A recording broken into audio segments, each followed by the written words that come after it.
The front of the packet looks like this. That's what you should have out.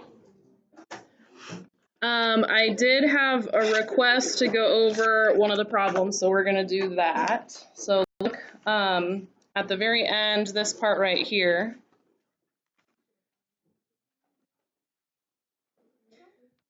Very last problem. Very end of the packet. Everyone got there?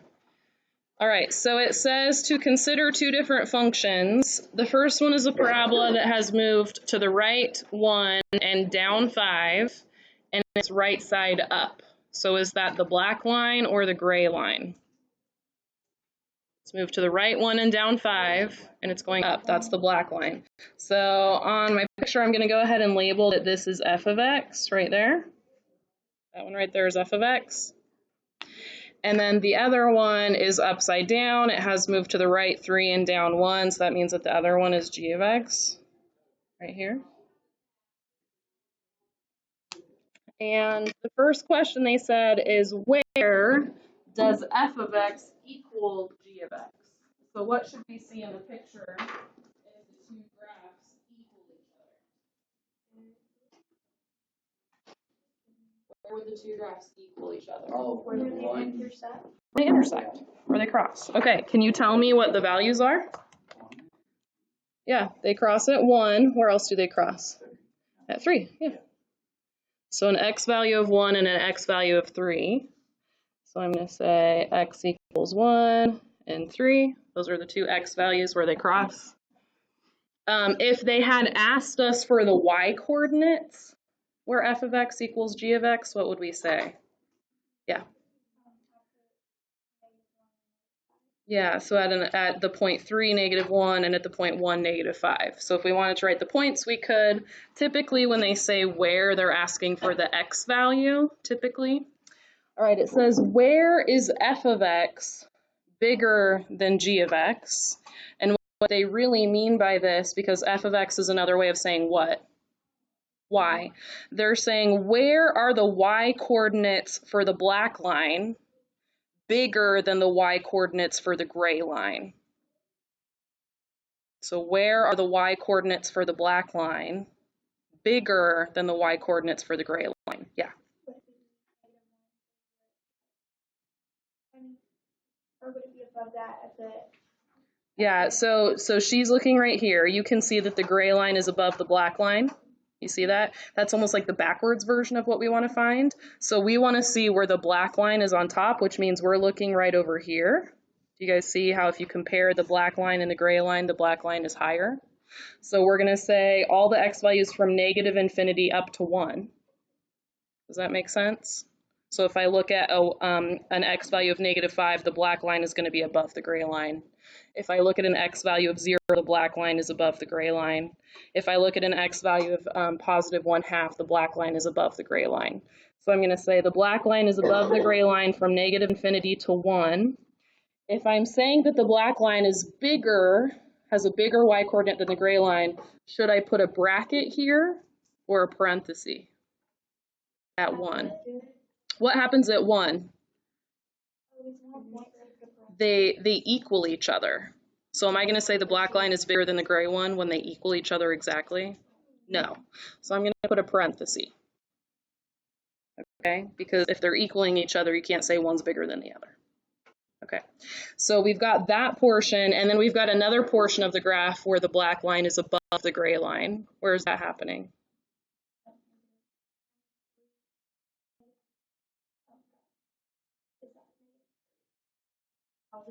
+3.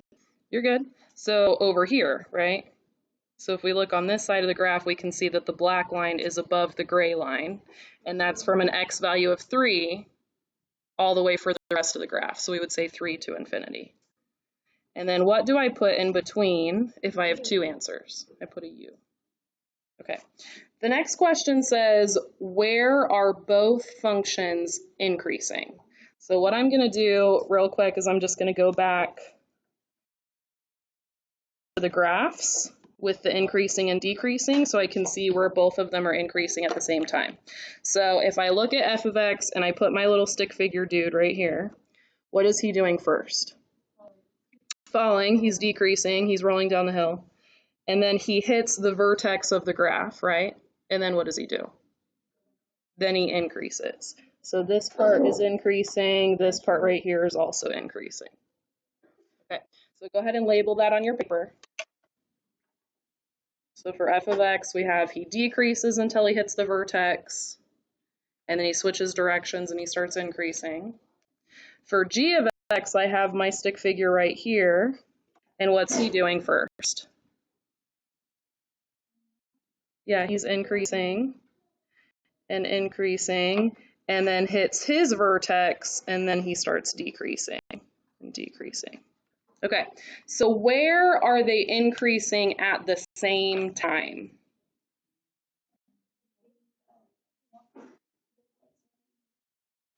Yeah, the place where they meet, right in the middle, right? So for this part right here, you can see that the green one, the one I wrote in green, is decreasing while this one's increasing, so those are not the same. But right in between here, Okay, so you're saying like at the -1 or at 3? Because you said when they meet. they meet at +1. So up until +1, this one's decreasing, and then it switches. Up till +1, this one's already increasing, so I'm going to say they're not the same. But then when I look between here and here, I can see they're both increasing at the same time. And then this one continues increasing, but this one has switched to decreasing, so they're not the same. So the only place where they're both increasing is between here and here. And what are those x values? 1 to 3. So from the x values of 1 to 3, they are both increasing. And for increasing and decreasing, I never use brackets, because if I cover up everything else and I say, what's that individual point doing? You'd say an individual point does not slant up or down. An individual point is just a dot. Okay. All right. If you took g of x, so if we take this one and we shift it to the left one, shift it over here, what would the new equation be? Yeah. X minus 2 squared minus 1.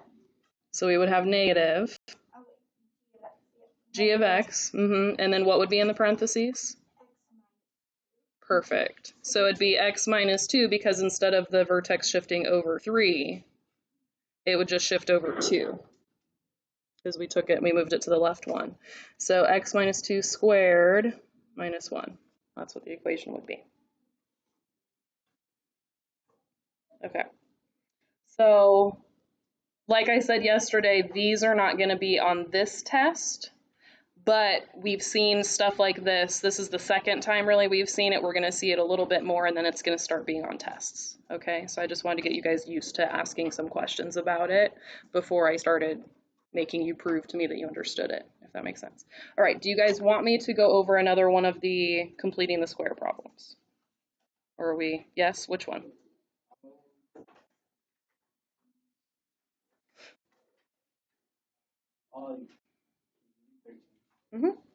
All right, so 13 is an interesting one just because we got that fraction in there.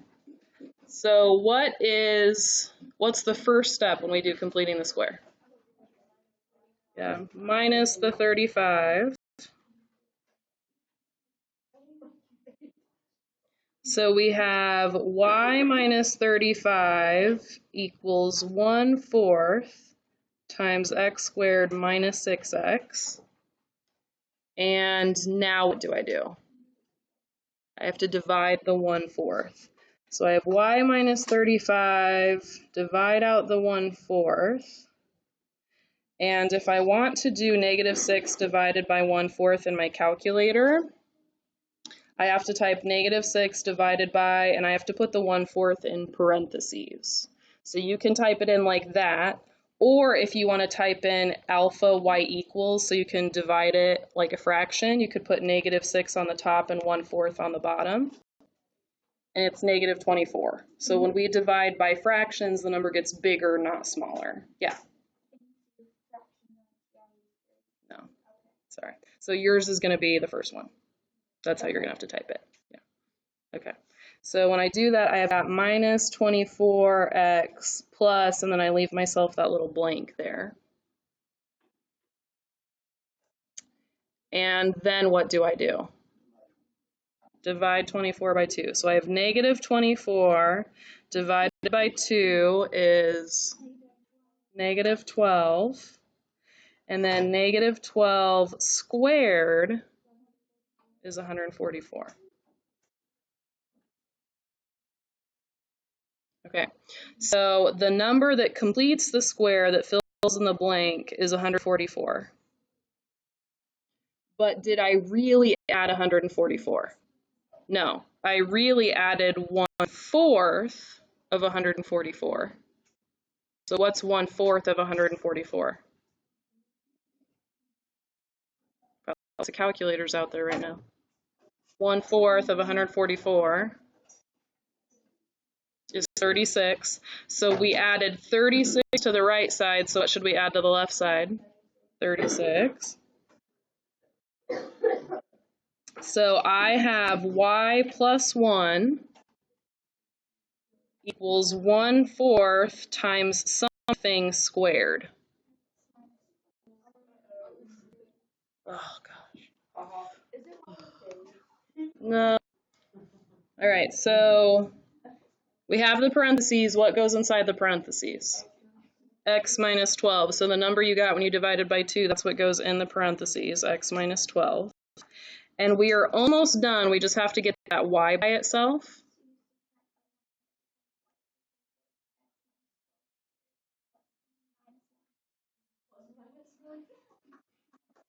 There we go.